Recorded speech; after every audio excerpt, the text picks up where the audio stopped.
It was a humid night in the outskirts of Eastbrook when Olivia felt her son's tiny body trembling beside her. Nathan was burning with fever, his lips pale, his breath shallow like a flickering candle about to go out. Panic wrapped around her chest like a vice as she pulled the threadbare blanket tighter around him. She knew this wasn't just another cold. Cradling him against her chest, she ran down the uneven pavement toward the bus stop under the blinking streetlight. The city hospital was over 40 minutes away, and the seconds ticked like bombs in her mind. Olivia prayed under her breath, whispering desperate pleas into the wind. She was still in her janitor uniform, sweat drying cold on her back, but there was no time to change. Nathan was her heart, her world. Nothing else mattered.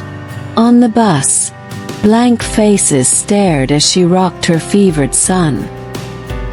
He whimpered, and each soft cry tore at her soul like glass. She pressed him close, wishing her warmth could heal him. The night city blurred past the window in ribbons of yellow and red light, echoing the panic inside her. When they arrived at St. Francis Medical Center, she rushed to the triage window, breathless. The receptionist, robotic and indifferent, asked for paperwork, IDs, insurance, things Olivia barely understood. "Please," she begged. "He needs help now." A nurse finally intervened, taking Nathan from her arms and disappearing through swinging double doors. Olivia followed like a shadow. She sat stiffly in a plastic chair, staring at the ER door like it might vanish with her child behind it. Memories flashed. Nights working 2 jobs, sleeping on buses, skipping meals to buy his medicine. She had survived everything alone. No mother, no father, no friends, and especially no father for Nathan. That name she never said aloud. Michael Sullivan. He had once been everything. A whirlwind romance, full of stars and promises. But it had ended in silence, lies, and a pregnancy she bore in secret.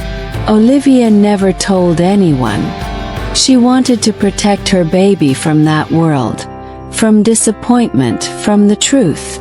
After what felt like an eternity, a nurse returned and called her name. "Ma'am, you can come in. The doctor's evaluating him now." Olivia's knees buckled slightly as she stood. The white halls stretched endlessly, fluorescent lights humming overhead like judgment. She walked into the exam room and time stopped. The man standing over Nathan's bed, white coat, stethoscope, clipboard, turned slowly. Her breath left her body like it had been punched out. There he was, Dr. Michael Sullivan, the father of her child, the man she had run from, the man who had broken her. And suddenly, 5 years collapsed into a single heartbeat. He looked at her, recognition dawning like a sunrise. Olivia couldn't move, couldn't breathe. Nathan lay between them, a fragile bridge built from a forgotten love. For a moment, the hospital room disappeared, and only the past existed. Michael blinked, and his expression shifted from shock to confusion to something else. Was it pain? He turned back to Nathan with professional calm, but Olivia saw the tremor in his hand. She pressed herself against the wall, trembling, every cell screaming. She had kept this secret buried for 5 long years. But the truth had risen, alive, and it had a face. The face of the man she once loved. Olivia stood still, trapped between memory and the present, her mind spinning like a carousel out of control. Michael was here. Not just here, but standing over her son, the same boy he never knew existed. He stared at Nathan, and Olivia knew the moment he realized it. The shape of the nose, the curve of the mouth, the same thick lashes. Michael looked from the child to her, his mouth slightly open, breath caught in his chest. But then, almost too quickly, he shifted. Years of training kicked in, and his voice became clinical. He's stable for now, but we'll need to run a series of cardiac tests. I suspect a congenital defect. His tone was calm, but his eyes screamed questions. Congenital. The word echoed inside Olivia like a church bell. This wasn't just a fever. There was something wrong with Nathan's heart. Her own heart cracked under the weight of it. She clenched her hands into fists to keep from falling apart. Michael continued, explaining things she barely heard. Her gaze stayed on her son's tiny chest rising and falling. Then it flicked to Michael's hands, those same hands that once held her like she was the only thing in the world.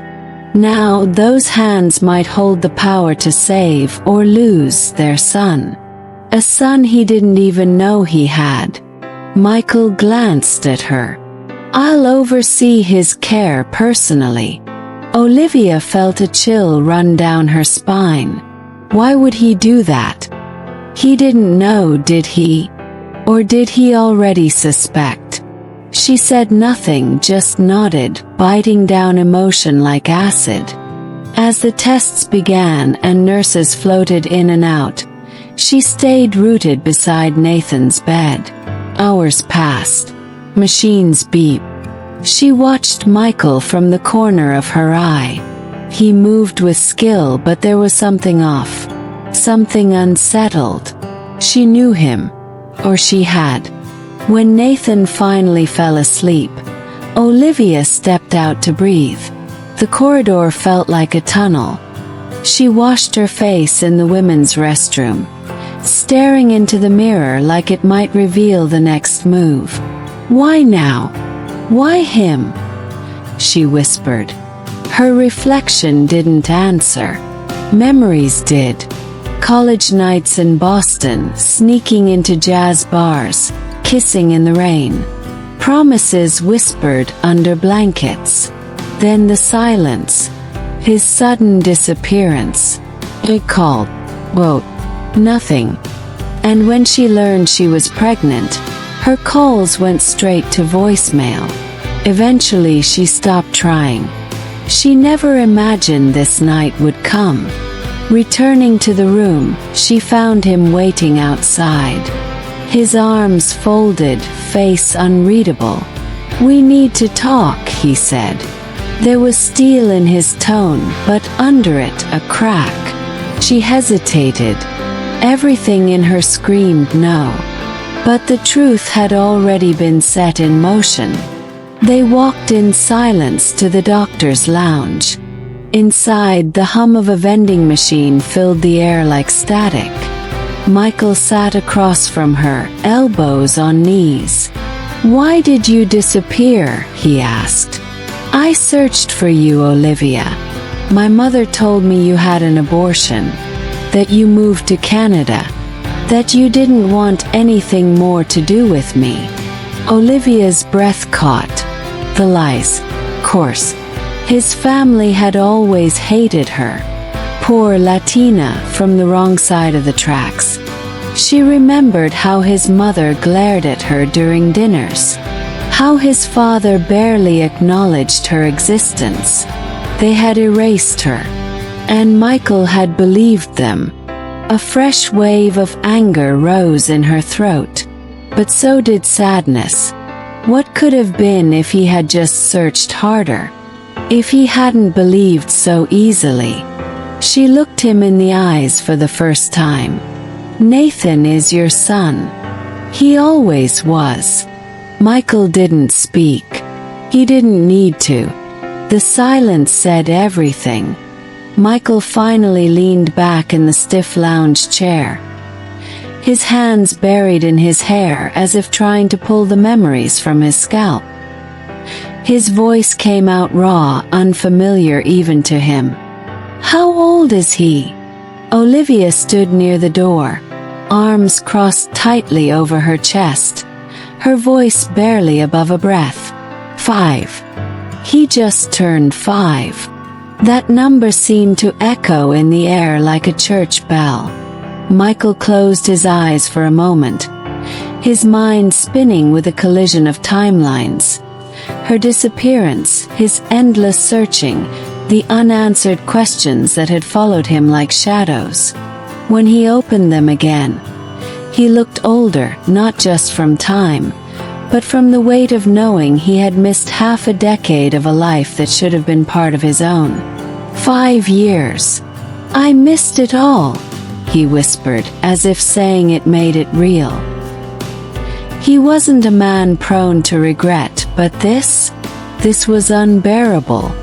Olivia leaned against the wall, staring at the man she once gave her heart to, then buried deep beneath survival. Her voice trembled with bitterness wrapped in sorrow. "You didn't just miss birthdays or first words, Michael. You missed fevers and night terrors. You missed scraped knees and dinosaur drawings on the fridge. You missed being his father." Her words hit like bullets, but she didn't regret them. He had to feel the absence, had to taste the loss. Michael's shoulders curled inward, as though her truth physically crushed him. "I believed my mother," he admitted. "She told me you ended it. That you had an abortion and vanished to Canada. She said you wanted nothing more to do with me." Olivia flinched. The audacity of that lie burned like fire, but deep inside a grim puzzle piece clicked into place. Of course they would erase her. She'd never belonged in their world. The silence between them stretched, and in it lived every heartbeat they had lost. Michael reached into the inner pocket of his white coat, pulling out a folded, worn photograph. He handed it to her, and Olivia unfolded the edges like she was unwrapping a memory. There they were, 19 and glowing, standing beneath a canopy of fairy lights at a winter fair. Her red scarf wrapped around them both. Her breath caught. "You kept this?" she asked, voice cracking. He nodded. "Every time I almost gave up, I looked at that picture and remembered who I was when I was with you. I was real. I was alive." Olivia looked down, the weight of the moment pressing on her ribs.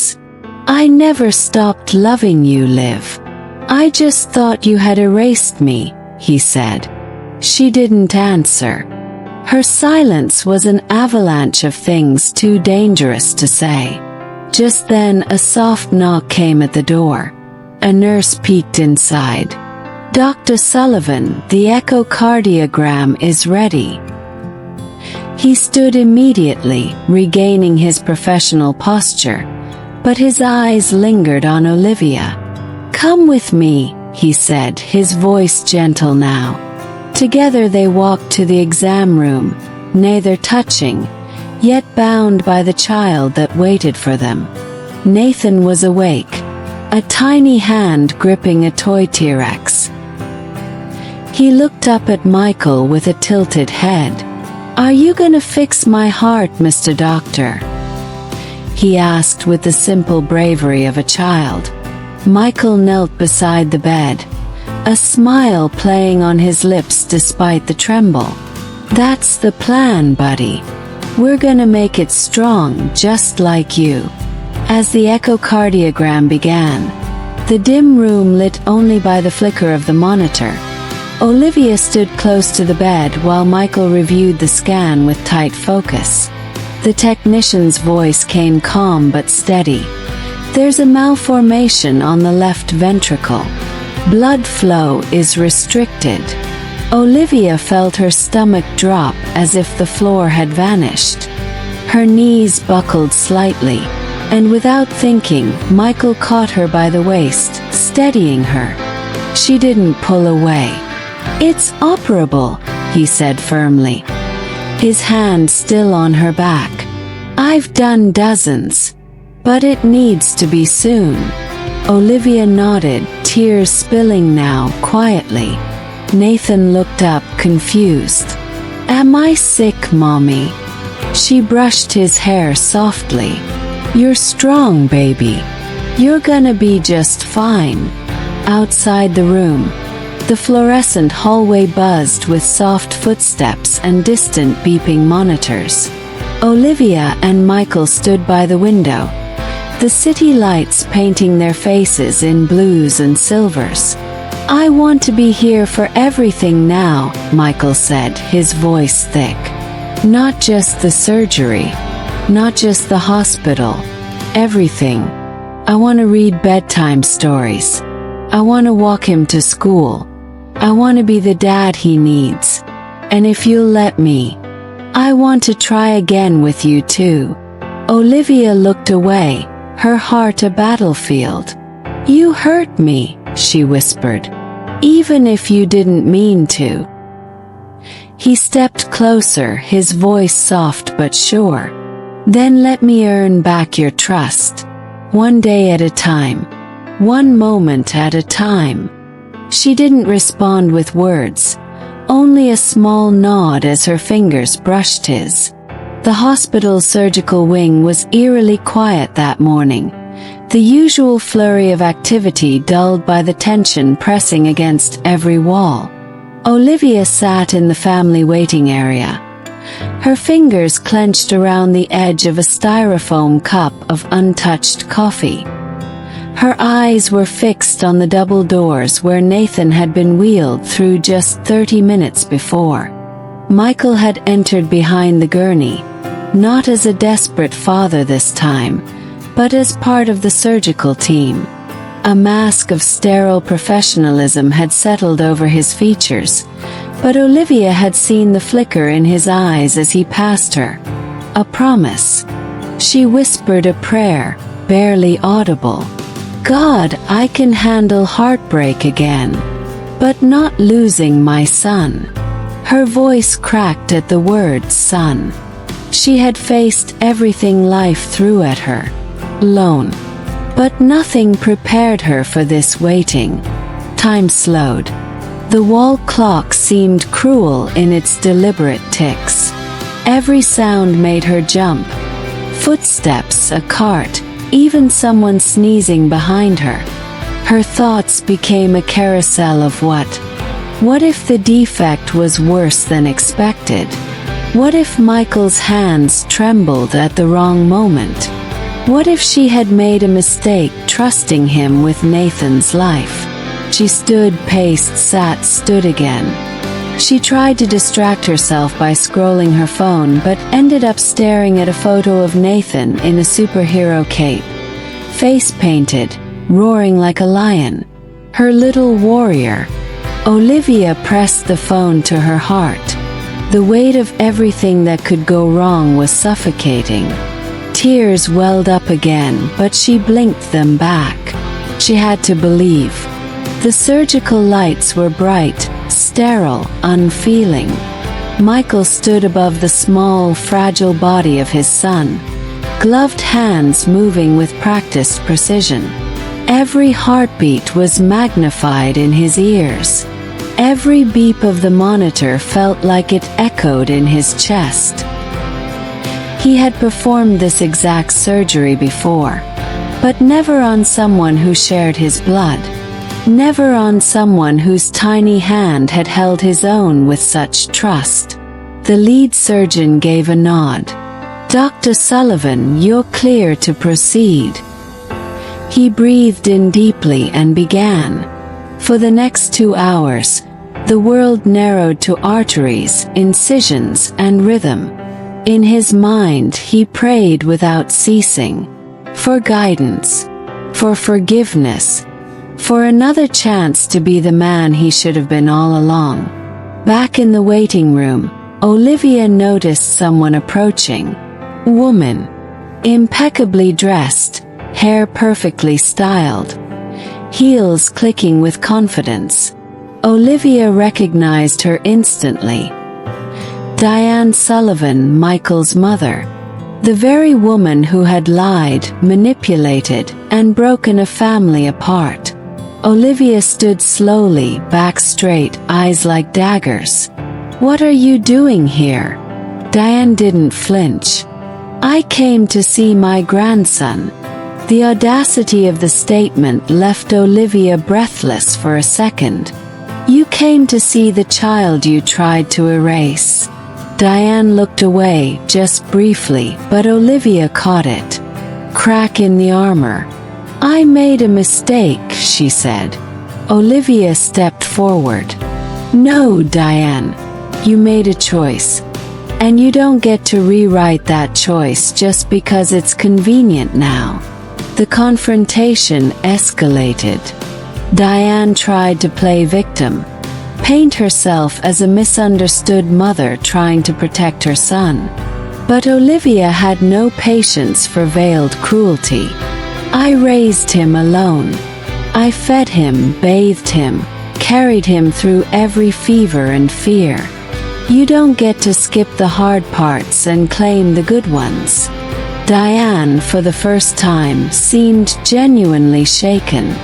Olivia could see the shame settling into her perfect posture. "If you want to be in his life, you will respect mine. You will ask, not demand. You will rebuild, not invade. And you will never lie to him." Diane nodded once, stiffly, and walked away, her heels suddenly sounding less confident. Olivia exhaled slowly, heart racing. She had just protected her son with the same fierceness she had once protected her own soul. Hours passed. And finally Michael emerged, still in scrubs, sweat on his brow, eyes red but shining. Olivia stood immediately. "Is he okay?" she asked, her voice breaking. Michael smiled, tired, soft, full of everything he couldn't say. "He's strong. Surgery went perfectly. He asked for you." Relief surged through her like a wave. She rushed to the room where Nathan lay drowsy but awake, cheeks flushed, eyes heavy. "Mommy," he murmured. She kissed his forehead. "You were so brave." Michael stood by the door watching them. Olivia turned, her eyes meeting his. Something had shifted. Something had begun. Maybe healing didn't start with apologies. Maybe it started with showing up and staying. The days after the surgery felt like time suspended itself in a quiet, uncertain pause. Nathan's recovery was steady but slow, each small progress, like a longer breath, a smile, or sitting up for 10 minutes, was a hard-earned victory. Olivia never left his side, reading aloud from his favorite books. Her voice hoarse from lack of sleep but still warm as honey. Michael came in every morning, sometimes twice, checking his vitals, but also sneaking in pirate jokes and silly faces that made Nathan giggle through the soreness. Olivia began to see something different in him. Not just the doctor or the ex-lover, but the father her son had always deserved. Still, part of her resisted. It was easier to trust a scalpel than a man who once disappeared from her life, even if he didn't know he'd been lied to. Trust was a bridge built with trembling hands. One evening, as rain tapped gently on the hospital window, Olivia noticed a small notebook on the side table. Michael's. She opened it without thinking, curiosity overriding caution. Inside she found pages of notes, not medical but personal. Dreams, A bucket list he'd written for Nathan, should he ever meet him. Teach him to ride a bike. Show him Jupiter through a telescope. Let him paint the walls of his room once. Be there when he falls. Be there when he flies. Her throat tightened. These weren't the words of a man who wanted to walk away. They were the longings of a father who never got the chance to show up. She closed the notebook gently, hands shaking, and looked at her son. Maybe love wasn't just in the being there. It was in the aching to be. The next day, Olivia stepped into the hospital garden to breathe, to think. The air was crisp, the scent of pine and rain mixing in that oddly comforting way that reminded her of childhood. Michael found her there, hands deep in his coat pockets. His face unreadable but tender. "I saw you reading it," he said softly. She didn't pretend otherwise. "You wrote those before you knew him," she said. "Before you even knew he existed." He nodded. "I didn't know him, but I knew there had to be something missing. I felt it every day." He took a breath, one that seemed to carry years. "I should have fought harder when you left. I should have questioned everything." Olivia looked at him, her voice barely a whisper. "So should I." That truth settled between them, heavy but freeing. But even as they inched closer, the past had more ghosts to drag forward. That night, Olivia received a call from an unknown number. It was a private investigator, someone she had hired long ago, back when she was pregnant and afraid. He had finally uncovered something. A bank transfer made by Diane Sullivan to a clinic in Montreal, marked termination services, forged in Olivia's name. It was the smoking gun. The document that proved Diane had fabricated the abortion lie, even paid to falsify medical records. Olivia's hands trembled as she read the file. Rage bloomed in her chest, cold and sharp. She wasn't just cast aside, she was erased. Her son's identity, his very existence, had been denied. She printed everything and walked to Michael's office, fire in her eyes. He was reviewing patient charts when she entered, her silhouette sharp against the doorway's light. "We need to talk," she said, voice flat. She handed him the documents, watching his eyes scan the pages, then widen in horror. "She paid them to fake everything," Olivia said, jaw clenched. "She stole 5 years from us." From him. Michael sank into his chair, disbelief and betrayal crashing over him like a wave. "My God," he whispered. "All this time she didn't just lie. She built a story, a prison." He looked up at Olivia, grief written in every line of his face. "I'll confront her.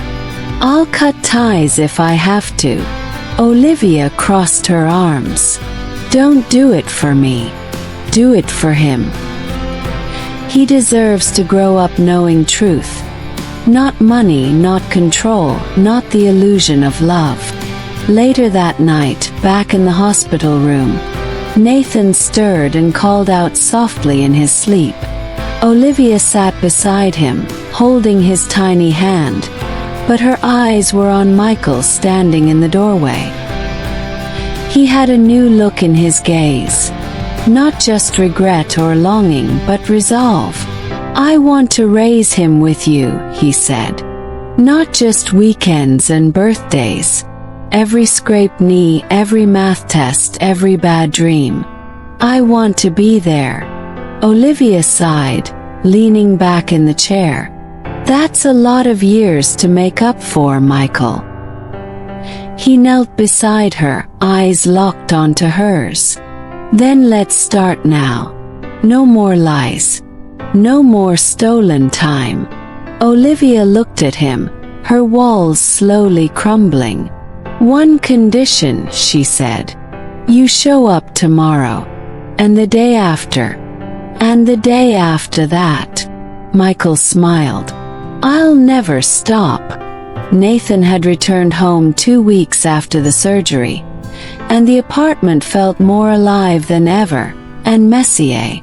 Toys littered the floor, a half-finished coloring book sat on the coffee table, and forgotten dishes formed little towers in the sink. But there was laughter again, the kind that echoed from the walls and wrapped itself around Olivia's tired heart. Michael came by every day, sometimes with medical excuses, sometimes just with pizza and dinosaur movies. Olivia observed quietly, her heart less armored than before. He now knew the names of Nathan's friends, memorized the medication schedule, and even learned the lyrics to silly songs just to hear Nathan laugh. It was like watching time heal what lies had stolen. But deep down, she still feared what would happen when the novelty wore off, when routine tested sincerity.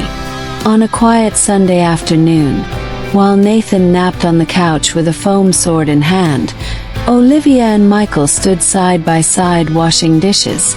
Something so ordinary it nearly made her cry. Have you told her yet? She asked without turning her head, referring to Diane. He paused, rinsing a plate in slow, thoughtful circles.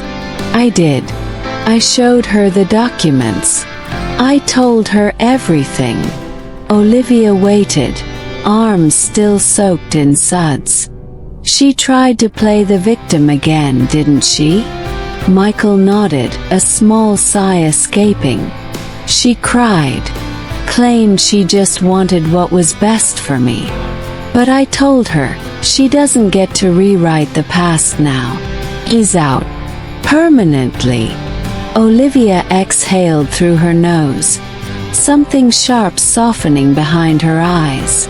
Maybe, just maybe, this man was learning how to stay instead of just appear.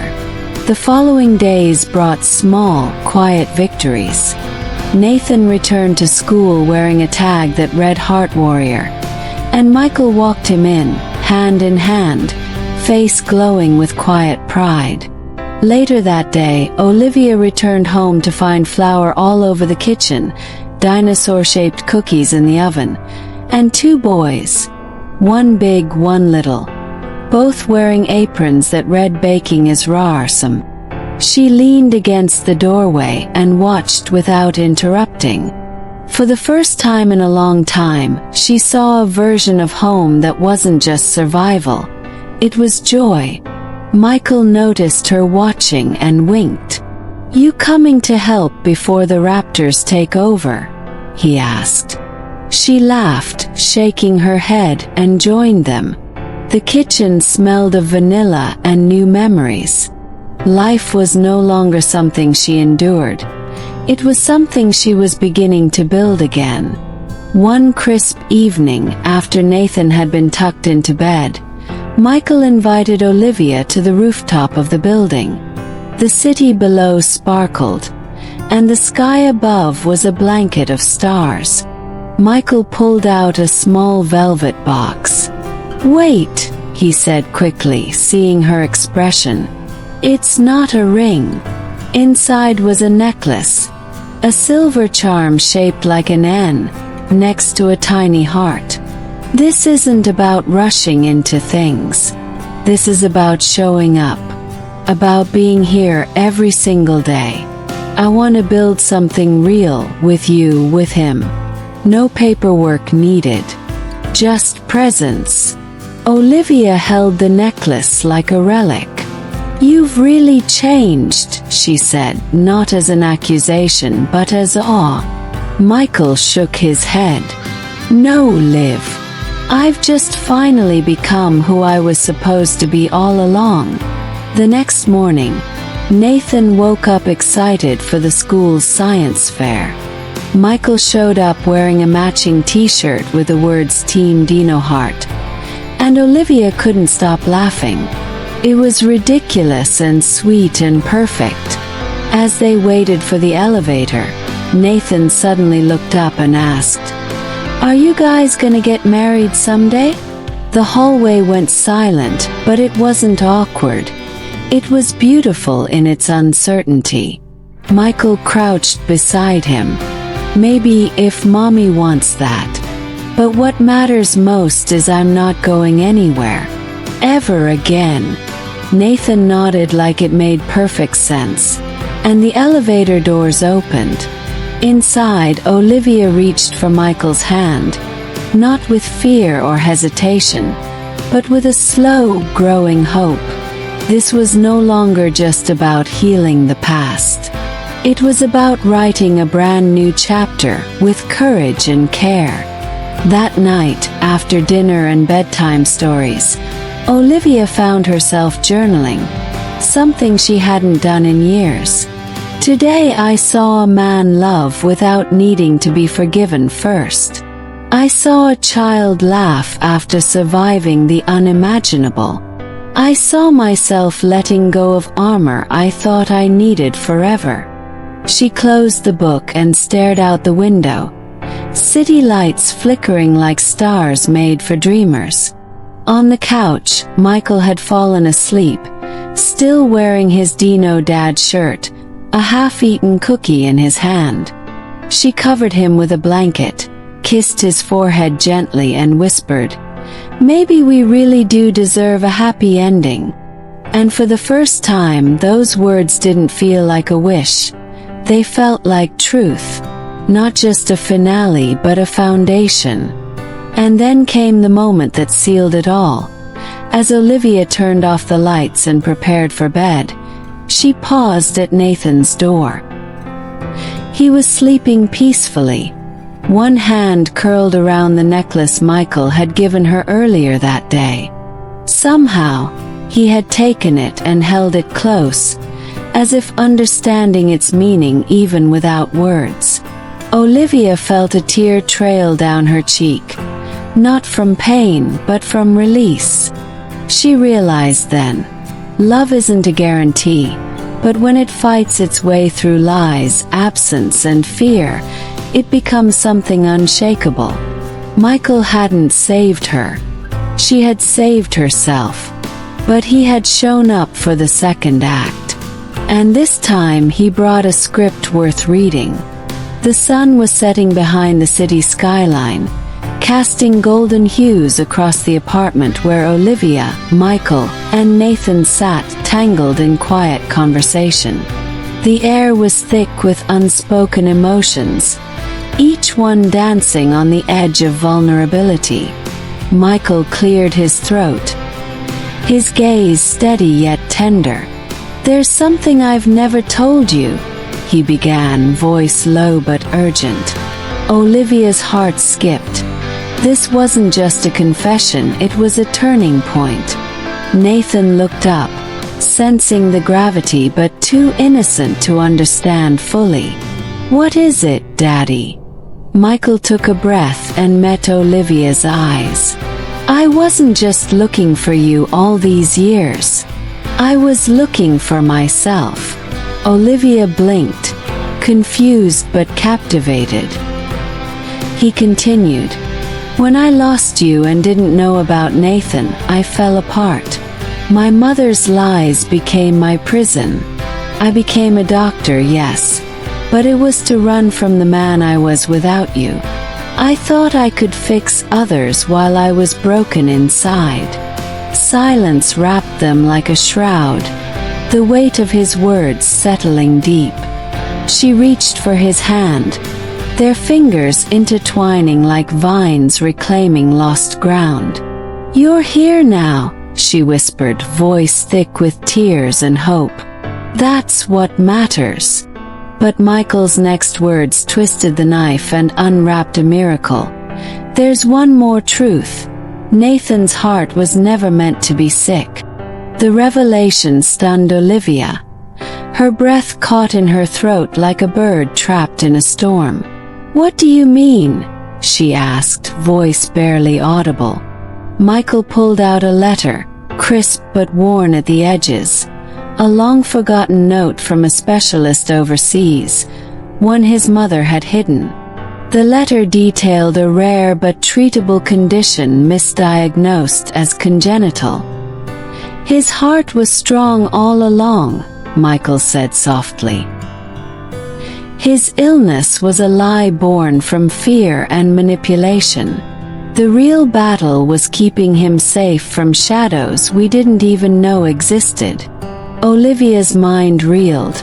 The past was heavier, yet the future suddenly shone brighter. Nathan, innocent and brave, smiled sleepily, unaware of the storm just past. Tears flowed freely then, washing away years of pain and silence. Olivia collapsed into Michael's arms, the kind of embrace that spoke of forgiveness, healing, and unspoken promises. "We have to protect him, all of him," she said, voice steady now. "Not just from illness, but from the ghosts that haunt us." Michael nodded, eyes shining with fierce determination. "Together." Nathan stirred, rubbing his eyes and whispering, "Can I be a dinosaur doctor when I grow up?" Michael laughed, a deep, genuine sound that filled the room. "You already are, buddy. You already are." The impossible weight of years lifted, replaced by a fragile, blooming hope. The next morning dawned crisp and clear, as if the universe itself breathed a sigh of relief. Olivia watched Michael and Nathan play in the park, sunlight weaving through the leaves like gold threads of grace. She realized love wasn't about perfect endings, but about showing up, messy, flawed, human, and choosing each other every day. A gentle breeze carried a scent of blooming jasmine, mingling with the laughter that spilled from them. In that moment, she understood that healing was a river, not a destination. And their story was just beginning, written not in past mistakes, but in every heartbeat they shared moving forward. Later that day, Olivia received a call, an unexpected invitation to speak at a local charity event about faith, resilience, and hope. She hesitated, then said yes. Standing in front of a crowd days later, with Michael and Nathan beside her, she told their story, not as victims, but as warriors of love's enduring power. Cameras flashed, hearts opened, and the room felt alive with possibility. She ended with words that echoed long after. "Our hearts can break, but they can also mend if we dare to trust the healing light." The applause was thunderous, but inside, she felt a quiet peace bloom, like a secret garden nurtured by grace. That night, as stars sprinkled the sky like a promise, Michael and Olivia stood on the rooftop again. This time, Michael pulled out a simple ring, silver, unadorned yet radiant. "For every day we get to start again," he said softly. Olivia's eyes shimmered with tears and laughter. "Yes," she breathed. "For every day." They kissed beneath the cosmos, two souls tangled in the timeless dance of love that conquers absence, fear, and silence. Nathan's laughter echoed from inside, a melody of hope carried on the night wind. The past was behind them, the future uncharted, and for once, they were ready to write it together. And so, their story became legend, not for the pain endured, but for the courage to love fiercely despite it. A poor mother, a lost father, and a child with a heart stronger than any storm. Together, they built a life not defined by what was stolen, but by what was reclaimed. In the quiet spaces between heartbeats, they found a truth eternal. Love, once awakened, is never truly lost. It only waits to be found again. The night air grew cooler, carrying with it the soft murmur of the city settling into quiet reverence. Olivia and Michael remained on the rooftop, wrapped in the fragile cocoon of newfound love and fragile promises. Below them, the world moved on, oblivious to the miracle unfolding above. But they knew this moment was sacred, a testament to the resilience of the human heart. Nathan's laughter drifted upward like a prayer, a beacon shining through the darkness. In that silence between heartbeats, Michael whispered, "No matter what storms come, we'll face them together, unbroken." Olivia nodded, tears shimmering like stars in her eyes. The past could no longer hold them hostage. Their future was theirs to claim, a canvas painted with courage, forgiveness, and an unyielding love that defied time itself. And in the stillness of that rooftop, under the vast cosmos, they found something rare and eternal: home.